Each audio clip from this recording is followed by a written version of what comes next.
Hello everybody, and welcome back to another episode of Dinosaur Island. At the base of a huge, gnarled, vine-covered jungle tree, a dinosaur is sleeping. It is Blizzard, the male Yutyrannus. Blizzard has been in this show for quite a few episodes now, and yet we know very little about him. So we are going to follow him for a day to learn more about his character and his dinosaurian life. Blizzard slowly begins to rise from his slumber. It is still early morning, only about 6 a.m. Despite how early it is, Blizzard is hungry, and he decides that it is already late enough to go on the hunt.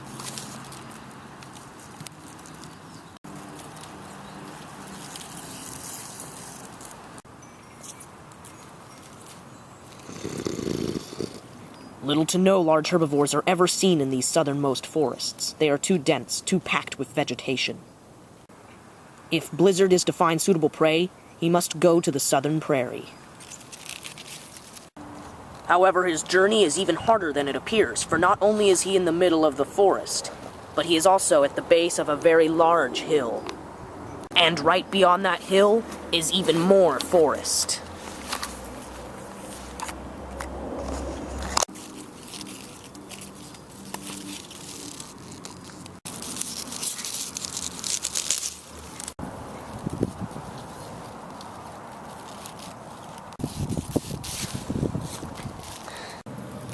Finally, he has reached the top of the hill. He is exhausted, and he must stop to rest, at least for a few minutes. A few hours later, he is still going through the forest. However, he has almost reached his destination.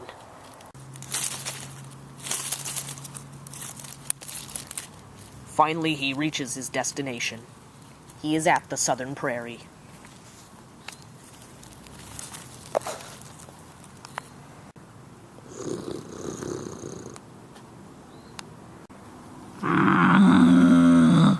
Sure enough, there is a possible prey animal on the plains. A Miragaia, the long-necked stegosaur.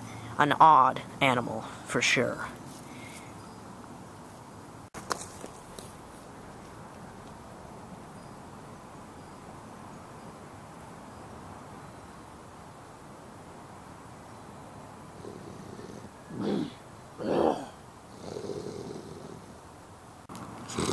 Miragaias are powerful animals.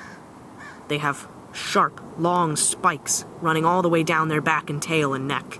The only place to kill them is the bottom of their neck, near their windpipe, their jugular, and other vulnerable areas. However, even with that minor weak spot, Blizzard will still need the element of surprise.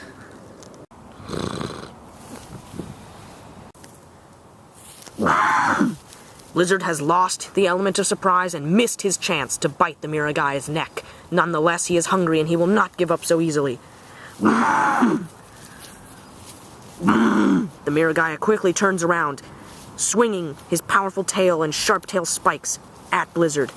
Blizzard is managing to dodge them, but this can only last so long before he gets hit.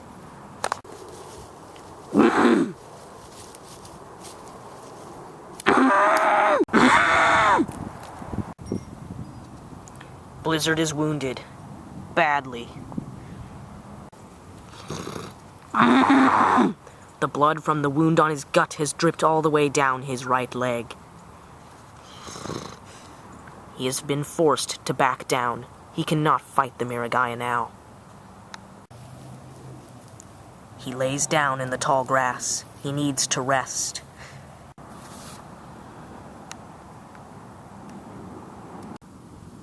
There is one good thing, though. The wound was not a stab, it was a slice, which means it did not go too deep. Still, though, he will need to rest for a few hours before he can get up and try and hunt again.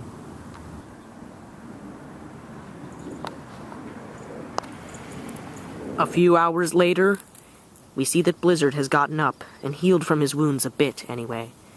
He is still very hungry, and he is out hunting once again. Blizzard has spied a possible target. Talk about a blast from the past. It is a young male Styracosaurus, not Strack, mind you, but nonetheless a familiar species. This truly does bring back some memories of Season 2.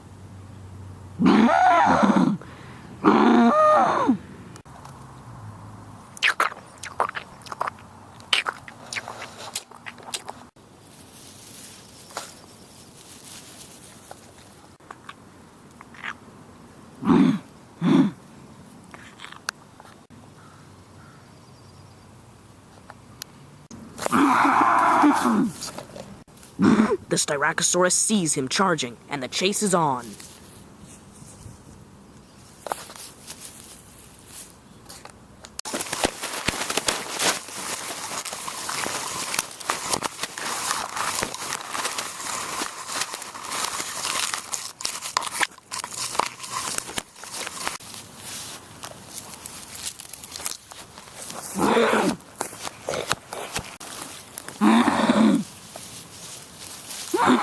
Ceratopsians are not generally known for their speed, but this Styracosaurus is still quite young, and he is very, very fast.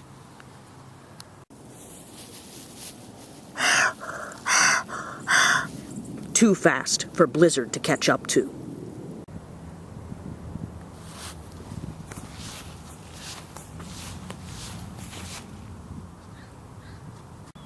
Blizzard will have to wait and find food elsewhere.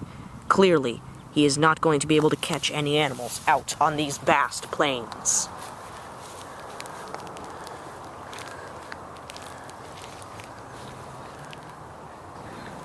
Later, we see that Blizzard has returned to the southern forests. The wound on his belly is starting to get to him. The more he moves around, the more it hurts. Thankfully, it is not bleeding at all. But still, it is painful, and if he does not rest soon, it could become infected. He lays down to take a nap. He has no choice but to rest. His wound hurts too much. It is late afternoon now, and Blizzard is just about to wake up from his nap. The swelling around his wound has gone down, and he is feeling much better now. He is ready to go on the hunt, but first, he must quench his thirst. He knows that there is a stream that he usually drinks from somewhere in these huge forests. Now it is just a question of locating it.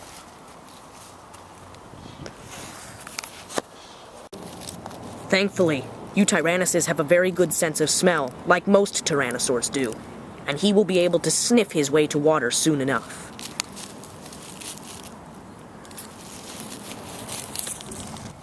He has been traveling for hours, but finally, Blizzard has found his way to a source of water, a small creek.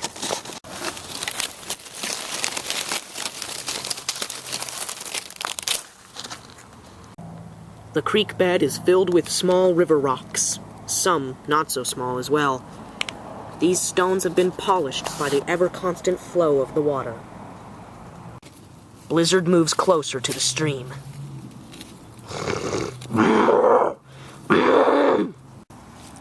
He leans in and takes a nice long sip.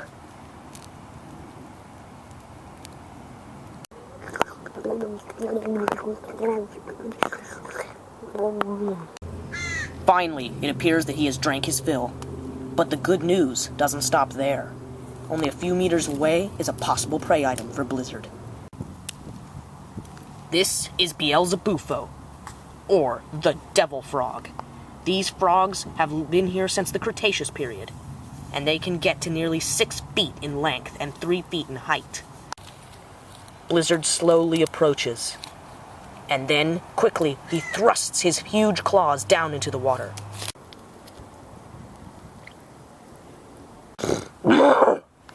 Blizzard has successfully caught the Beelzebufo.